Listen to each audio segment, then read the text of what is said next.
My older sister, Anna, was the one who opened my eyes to the unseen world around us. There's so much more than meets the eye. Anna had a unique ability to sense the deeper connections that bind all of us. This energy that flows through each of us. Energy that links us to one another and to the natural world. Anna opened my eyes to those who listen to the whispers of the forest and the rhythms of the earth. She taught me that some people possess an intuitive understanding of why and how things unfold, blending wisdom with a profound respect for the world we inhabit. Anna talked to me about what she learned from the shaman, from the wise men, what she read from studying the stories of cultures that happened a long time ago, but whose stories are still being told. She sees meanings in dreams and how cards unfold and the deeper connections that can happen, even between strangers. And Anna's perspective shaped how I view the world and the people within it. That what binds us is much deeper, but often buried as we become consumed with power and supply and demand, profit and loss, opportunity and risk, ego, and thinking that a better life always comes with a price tag, or in the case of many world leaders, conquest. The challenge with my message is people think, well, it's not realistic. Has she looked at the world? The world is terrible. The world is difficult. But the question is, who are you? My guest today is a modern-day healer. She's a visionary in the field of wellness who understands the importance of these connections and the energy that flows between us. She has dedicated her life to nurturing this wisdom, helping others to see beyond the surface, to listen and respond to the world around them. And I think there's so many people who are missing out on the world because they don't connect to anyone. They think they have to do A, B, and C before someone thinks they have any value. It's not true. Your value was cemented when you were born. Her name is Che Marville. She's an innovator and trailblazer in health and wellness. As the founder and CEO of Wise Mindly, Che has revolutionized wellness. Her journey began as a personal endeavor and has blossomed to a global platform dedicated to wellness storytelling. And in her gripping keynote, The Art of Conversation, Che explores how meaningful dialogue can ignite innovation, foster resilience, and drive social change. And if that's not enough, I encourage you to listen to her podcast, Let's Talk, and draw from her book, 100 Days, 100 Conversations, The Rise of the Collaborator Architect. Che highlights the importance of active listening, empathy, and authentic communication. And today, Che will share much of what matters on Chatter That Matters. You have gifts and skills inside of you that are meant to be released. Hi, it's Tony Chapman. Thank you for listening to Chatter That Matters, presented by RBC. If you can, please subscribe to the podcast. And ratings and reviews, well, they're always welcome and they're always appreciated. Che, welcome. I am so grateful to be here. I love your show. I love what you're doing. I love your bravery. I really appreciate your guests and the honest, open, authentic conversation. So it is my privilege to be here. Normally I start with like sort of human journey, but I read a recent article that you talked about burnout and reaching a breaking point after taking on too much. And I can understand that. Every time I read about you, listen to you, you sound like you are always taking on too much. I did have an addiction to overwhelm and to taking on a lot. And, as you know, my mom was a trailblazing immigrant who came to Canada in the 60s and then came back in the 70s and brought her 4 kids. She was a nurse and midwife, trained in England, originally from Guyana. And she was always taking on a lot. She was a divorced parent and a professional who was very dedicated to her profession and helping people and being of service. And nothing was too much. But in reality, it was too much. I mean, she suffered greatly from anxiety. And part of how I got into learning about anxiety and actually entering this space of mindfulness and yoga when I was quite young was because I watched my mom suffer. She kept her anxiety a secret. And then I realized, you don't have to do that. There are things that you can do. Shonda Rhimes, she wrote a book, Say Yes. And it's like, do more, take on more. You can demonstrate how valuable you are. But you cannot do that all the time. You have to rest. And I should know this as a meditation teacher, as a yoga teacher. So for years, I was preaching to others. And then I had to take my own medicine and I had to do an inventory of how much I'm doing, why I'm doing it. And here's the phenomenal thing about getting older and getting to midlife. It's not possible to do all the things that you were doing before and to do them well. If we are lucky enough to listen to our brain as we move on in life, it becomes more about enlightenment, self-actualization, understanding who we are, how we can help, gratitude, being grateful, all the things that sort of extend our life far into the future. You seem to have caught on to that quite early in your life. When I was 9, I was traveling in Guyana, visiting my family, my extended family there, and I contracted an illness called osteomyelitis. It's a blood and bone disease. It attacked my right thigh below the knee. So I was flown in urgently to Trinidad, where there was actually a specialist there who diagnosed me right away. But the prognosis was grim. What they told my family, because my mother was actually in Canada at that point, was that she was going to die. Shay's going to die if she does not have her leg amputated. My mother arrives. She says, as a medical practitioner, I don't believe you. I question everything. She went to the Canadian embassy and said, my daughter is deathly ill. We are Canadians. I want to come back. I want to fly back to Canada. I am willing to take the risk if she dies in the air, but I don't believe she will. Arrived in Toronto at Pearson Airport on the tarmac. There's the ambulance waiting, takes me straight to Sick Kids Hospital, where Dr. Robert Salter, and he happened to be one of the world's specialists, orthopedic specialists. He became my surgeon, my physician, my healer. We're gonna take this one surgery at a time. You're going to heal, and then we're going to rehabilitate your leg, and you're going to be running. But having your mom arrive with such conviction must have been just such a, I mean, maybe you didn't realize it then, but today it must be just this breath of fresh air that came in and said, there's somebody that believes in me versus just is consumed by the process. Well, I think it's about modeling spiritual behavior. So many of us are driven by our ego and our physical ability and possibility. But when you learn at some point in your life, and all of us do, whether it's when we're young or when we're older, you learn that your physical body can be vulnerable to illness, to harm, to abuse. That's one of the things I learned in that moment. The other thing I learned was the opportunity of using your mind to change what's happening with your body. So I was given a prognosis that you're going to die if you don't get this surgery. You're going to die if your leg is not amputated below your knee. And I never believed that. Like, that's not the image that I had in my mind.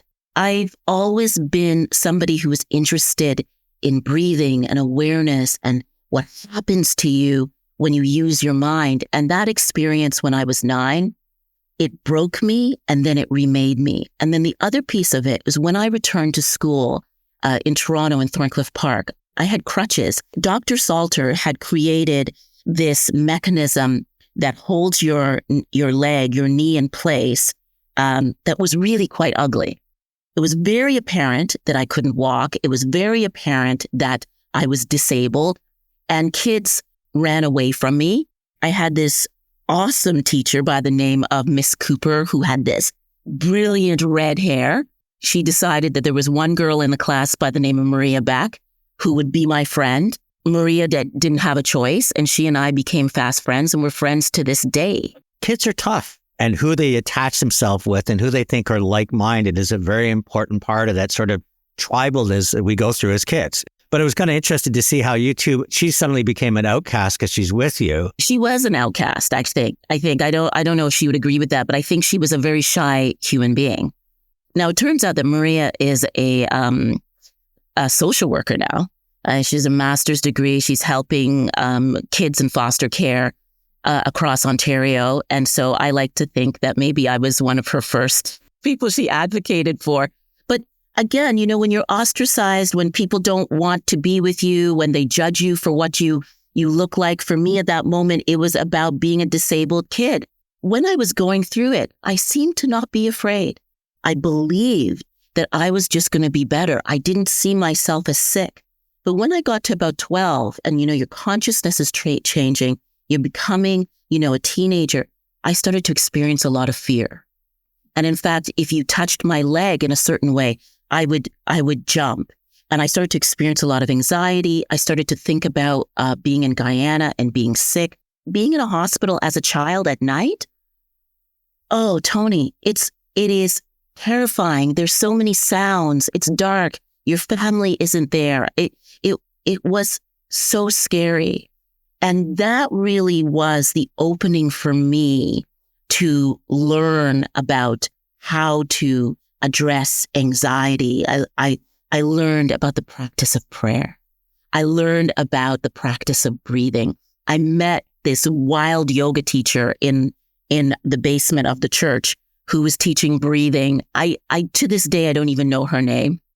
And I would say at 12, this new way of thinking came into my mind that became a lifelong pursuit about the mind and the body and the breath. Let's touch on some of your career. I mean, you had a very successful, almost everything you touched. I mean, you were co-vice president in Ontario New Democratic Party, the vice president of Origin Active Living. You obviously in the Science Center, executive director of Mushroom Clinic. Like, time and time again, you're doing these incredible things. Did you ever feel you had to play act because the people that were around you didn't have the same appreciation or sense of energy and mind and matter and breathing? I think for a long time, even though I did a lot of things that were successful, along with a lot of things that failed, I did not accept myself fully. I accepted that I was different. I knew that I saw the world differently. I knew that I experienced people differently, but I sort of tried to hide it. And then as you get older, you realize it takes so much energy. And that's why I wrote that article about being, overwhelmed and taking on so much. Because I was unwilling to accept myself, I was always trying to fit in to different places. And that's probably why I've done so many really interesting and eclectic things in my career. But you do get to a point where that's not sustainable. And as you get older, you start to think about, well, what do I really want to be known for? What is my value here? And for so long, I didn't value the fact that one of the best things that I do is just teach and share meditation and teach yoga. I didn't feel proud of that. I have to tell you, I just didn't. I come from a family, they didn't value yoga. My mom used to call yoga yogurt. And one day I looked at it and I said, okay, so let's understand this. You can make a great living teaching.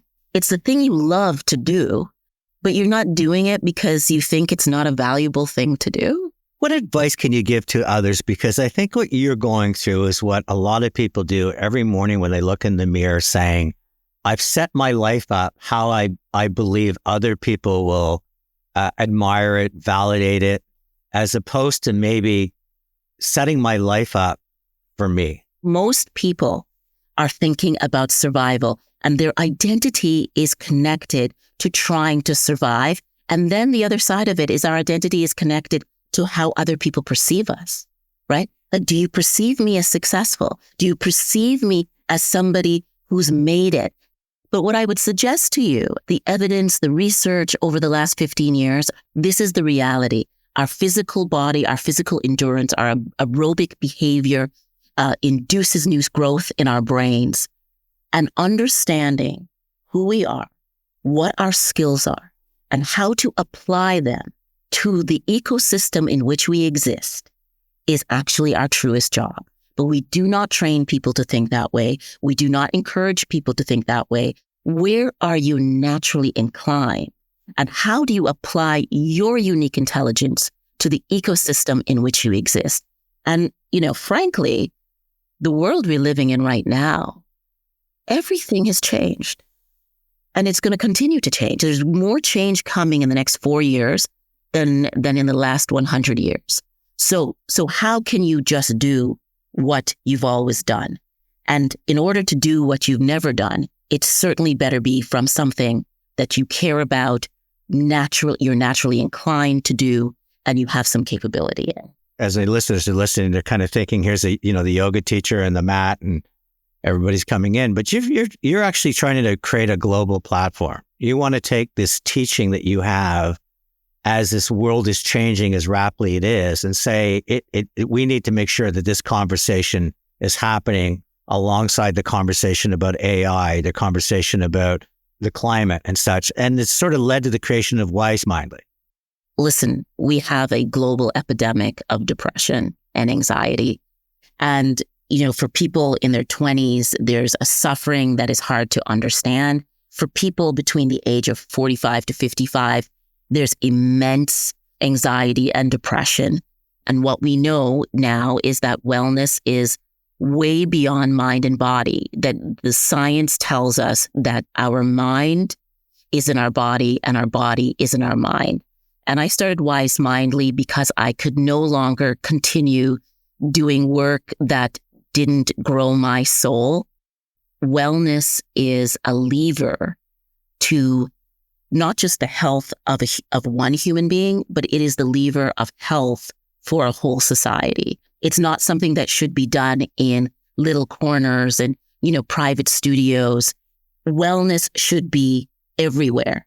It should be in government. It should be in our schools. The fact that we continue to teach and educate children in an industrial way where they're sitting most of the day, when we know that aerobic activity activates the brain. And then we say we're concerned about technology and robots and AI when we are not living up to the potential of being a human being. So Wisemindly is a community, it's a platform that certifies educators to teach, to train, to go into schools, to go into corporations, to encourage and educate human beings about their physical body. And we work with people from 5 to 105. I remember there was a woman who was 99 at a community here in Toronto. And she said, Che, I cannot believe, after 6 months of doing meditation together, she said, I can't believe that I've gone 99 years without ever knowing how to breathe. And you have a keynote called The Art of Conversations. If I hired you to speak to my audience, and I would imagine there's some fear in the organizer going, oh my, we're not bringing in someone who's going to talk about branding or AI. We're bringing in Che. What do you share with the audience, and what feedback do you get after they've had the privilege of listening to you? So The Art of Conversation, that keynote was born out of the first 3 years of my podcast, Let's Talk. So during the pandemic, after my mom passed away, I created a podcast that was just about connecting to people that I thought were fascinating. Not everyone I connected to was someone I knew or someone that I agreed with. But I really wanted to get into this, explore what it was like to have a discourse with different types of people. And at the end of 100 conversations, what I recognized, and that's what the keynote was born out of, was that a conversation is born out of a relationship. Being able to disagree is born out of connection. Like when I respect you, I may not have the same opinion as you, but because I respect you, or because I love you, or because I like you, or because I value what you do, I'm willing to listen to you. Thirdly, being in each other's presence on a regular basis, training ourselves to listen to people who we disagree with and then have to debate them, respond to what they're saying, is a skill set. And what's happened because of social media and because we have invested so heavily in an algorithm that is perpetuated by negative psychological behavior, you cap on top of that isolation, pandemic, economy changing, virtual meetings. Guess what's happened? We don't have the tolerance to speak to people who are different from us because of an economic crisis, because of a health crisis, because people were so afraid out of their minds, right? And because of what's happening globally, in terms of wars, we stopped listening. When we return, Che and I shift the conversation from the past to the present. I ask her how to best apply the knowledge and wisdom she's developed over time to help our communities, our educational system, and even our planet.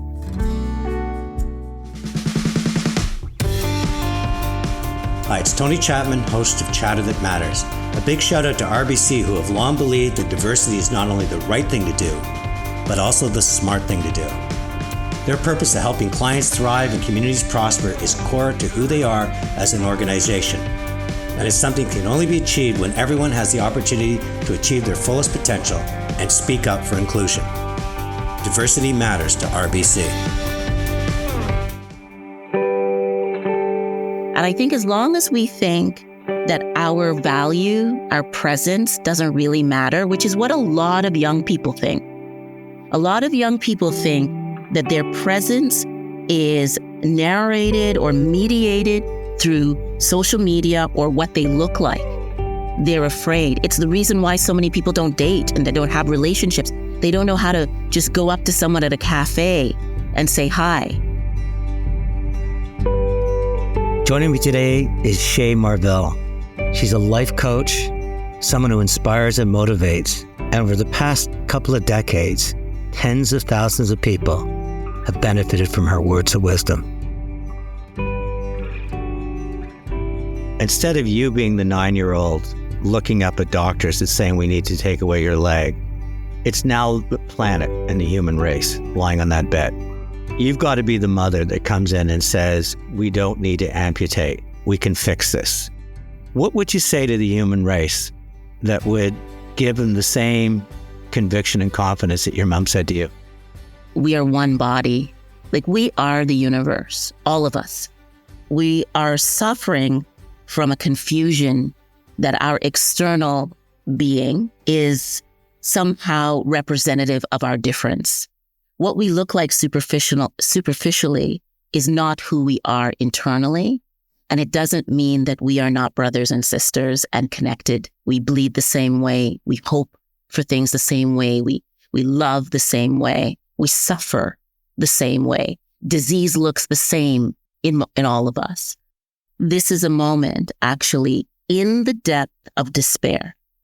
And this is where some people listening and some very reductionist colleagues and associates will say this is not realistic. But our whole life isn't realistic, really, where you have to actually hope and imagine and visualize something greater than what is in front of you. And what is happening right now is that we underestimate and undervalue the capacity for human beings to create better things and to be better than they are. We have given in to this idea that humans are, sinful and terrible and we do bad things to each other. And we have so much evidence of that. But we also have a great deal of evidence of the great things that people do for us and do for each other. And we have a hard problem. If we do not come together, we will not survive. That is just the reality. And I think, one of the things that's so interesting about COVID, it was something you couldn't see that isolated us from one another. It was something that you couldn't see that killed us. My mom contracted COVID during the height of the pandemic, and she died 21 days after having COVID. But she never saw the person that gave her COVID. I think that is one of the greatest examples of the impact that we can have on each other. That you can change somebody, you can touch someone, you can hurt someone without even actually touching them. So what happens when we come together and we decide that the answer is not to be divided, but the answer is that our survival is dependent on each other becoming something better, saving this world, creating a future for our children's children to come. So how do we get voices like yours in a world where a handful of people are trying to herd us into castles where there's just like-minded people liking like-minded content, validating each other, stapling confirmation biases to their forehead? You could present all the evidence in the world, but how do you counter that when what you're saying, which I believe in, is putting the human back in humanity and listening to each other and celebrating each other? We're in two worlds. We're in the analog world and we're in the digital world. And we're constantly being pulled more and more into a world that isn't physical, that is only mental. And I think, one, we have to understand that world is not always real. It's damaging to the human condition. Human beings need to be in the presence of other human beings in order to do what? Become something great? No, actually, to learn about being a human being. Eye contact, touching, sensing, hearing, breathing together. There's this concept in Buddhism called the Sangha. The Sangha is a temple, but it's not a building. It's people breathing together. It's being in the presence of other human beings. And right now we have a lot of leaders that we call leaders who are still really focused on material wealth, solving problems that are ethereal. They're not interested in engaging with human beings on the ground. They should be going to yoga studios, to churches, to schools, listening. They should be listening to each other, listening to us about what we need. They should be seeing what we're experiencing. All the people who are talking right now are not people who, one, believe that the world can be better. They don't believe that human beings are better than they are.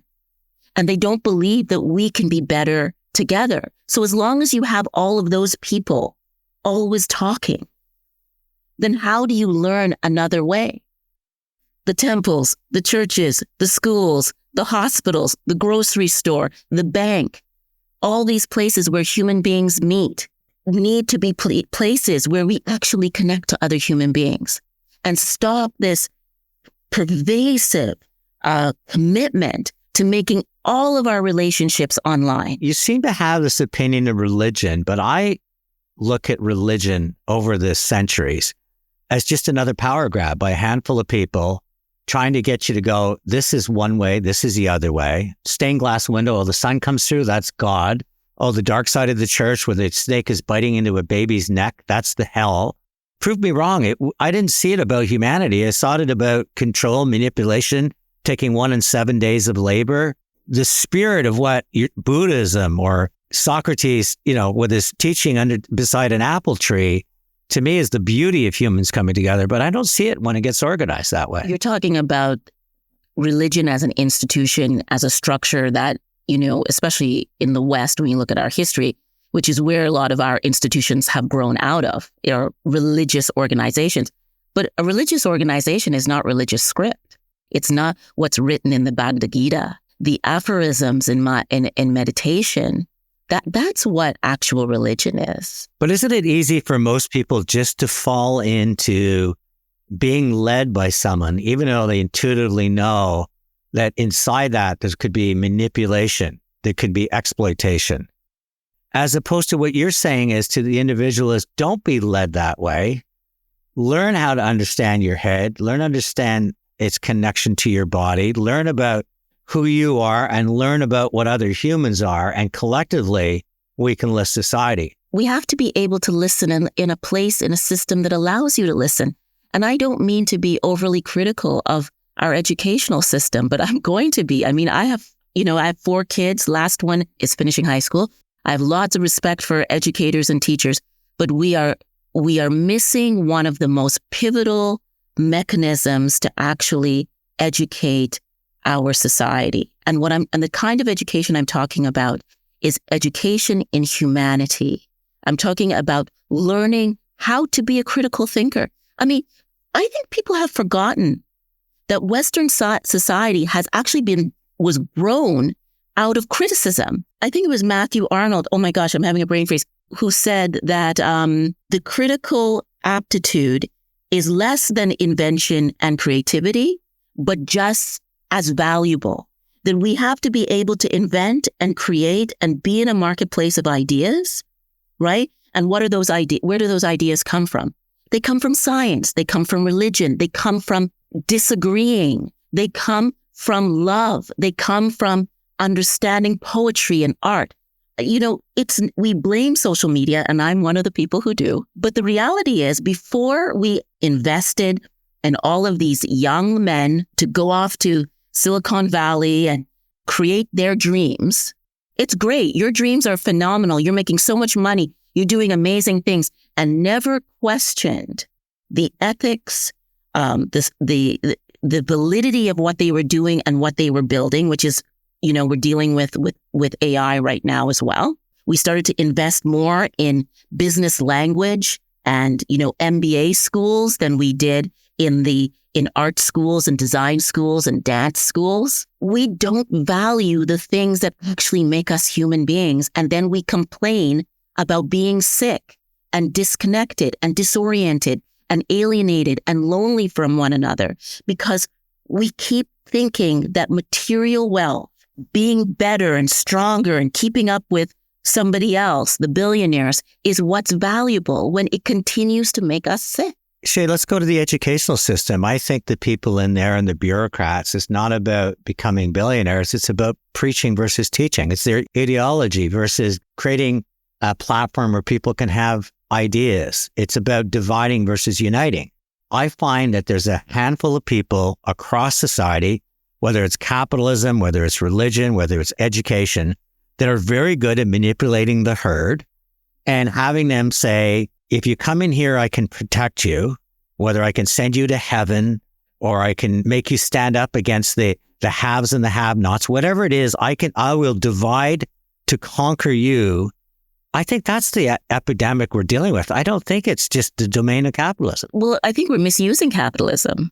We created the system. The collective we should benefit from it. But right now, it's a small group of people doing that. But I don't know, I have to question, who in education is doing this that you're saying, suggesting, who are the people who are saying, I want to divide you?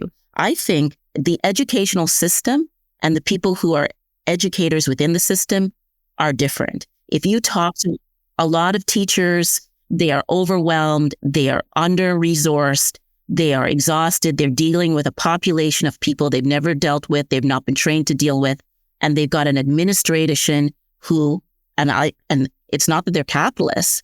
You're saying that they want to divide people? I'm not even sure it's even that deliberate. I think they have no courage. Let's take a couple of points, because I think inside every teacher are the most wonderful people in the world. They want to teach. But when you get in a system where you have to take a 30-year curriculum to point the sins of the past and declare one race was more manipulative than the others. I'm not saying not to learn that, but you spend a lot of time on that. Or when you spend time criticizing the people that are capitalists because you might be more socialist leaning, to me, that's not the role of education. The role of education is to put each and everyone together as one human race. This freedom to explore ideas on how I can be better of who I am. And I'm not sure that's our school system anymore, because I talked to my nieces. They came from South Africa, 3 white girls, and they're saying, I feel horrible about being white for what sins that might have happened in a country they weren't even part of, versus saying, what can we all do in this collective classroom, this diversity to improve the human race? I think what you're talking about is going on. And I think nobody should be going through any school system where they are taught that they're less than someone else, because then you're doing exactly what you are protesting against, aren't you? It may very well be that we need to have a different system in place in order to be able to have conversations about these issues. Because what you're talking about are educators who are not focused on education, but they're focused on advocacy. And is school the place for advocacy, or is school the place for discourse? I think school is the place for discourse. There's a lot of fear. So you have people who are teaching things maybe that they're not even sure about, but they think that they have no choice in teaching them. And this is where courage matters. I know a lot of people are going to get upset with me right now because, are you going to risk losing your job? Listen, I have taken a lot of risk in my life and it hasn't always been good, but there is a point that everybody has to decide for themselves. Can I speak my truth? Do I have the courage to do it? What I've observed with my kids is that a lot of people are not courageous about telling the truth. They're not courageous about debating and saying, okay, if you hear something from a teacher, you can't disagree with the teacher. Is that right? Should you not be able to say, Miss Marville, I disagree with you respectfully? Should the teacher not be teaching that just as much as they're teaching their opinion? Che, how do we find out more about you? LinkedIn. I'm often on Twitter. You reach out to me at wisemindly, CEO at wisemindly.com. Che Marville on Instagram. I share a lot of little tips. It depends on the day. Sometimes I'm focused on breathing and wellness, and sometimes I'm really just focused on the advocacy of our humanity. This has been such an incredible conversation. And I want to tell you something, that the most important thing that you said today is a lesson that we all have to really start to understand as a human race, is we are one race. It's not my gender. It's not my ethnicity. We're all a human race. And I think that it's people like you that we need to give a voice to. And that voice has to be listened generously by individuals that realize that within them, they have a mind, they have a body, they've been dealt circumstances. You almost lost your leg. Everybody goes through things in life. But the more they understand who they are, why they matter, and what they're capable of, I think the better we are. I think the second thing is interesting is how many people along your life that you mentioned with a smile. Salter was your doctor. You had Cooper as your teacher, I believe. And then you had the unknown name that you can't even remember. And each and every time there's somebody that came across your life and said, I'm going to be your Yoda, including obviously your mother, that said, I'm going to help you get to where you want to go. And I think that everybody out there, when people are reaching out at that level, when they're connecting with you, then when they're not just talking about what they do, I'm a physician and this is what we're going to do, but this is what I'm going to do for you. Open your mind and your heart, people like that, because they are there for a reason. They've been put on this planet for a reason. And the third thing is, it's just the world needs more of you. I think you have to continue to stretch with what you're doing, with your talks, with your Wise Mindly, with your books that I hope you continue to write. You know what? I appreciate what you're saying. And you mentioned a number of people who had profound impacts on my life. I think that's what everyone has to remember. We keep thinking it's about the volume out to the world, but it's actually one person at a time. And I know that doesn't sound expeditious, right? The impact you can have on one person, that trickles down to another person. It's profound, profound, profound. Che, what an absolute pleasure. Listen, Tony, I appreciate you. I appreciate the work that you're doing, your commitment to being authentic. And let's continue the conversation. I am so grateful for your time. Once again, a special thanks to RBC for supporting Chatter That Matters. It's Tony Chapman. Thanks for listening, and let's chat soon.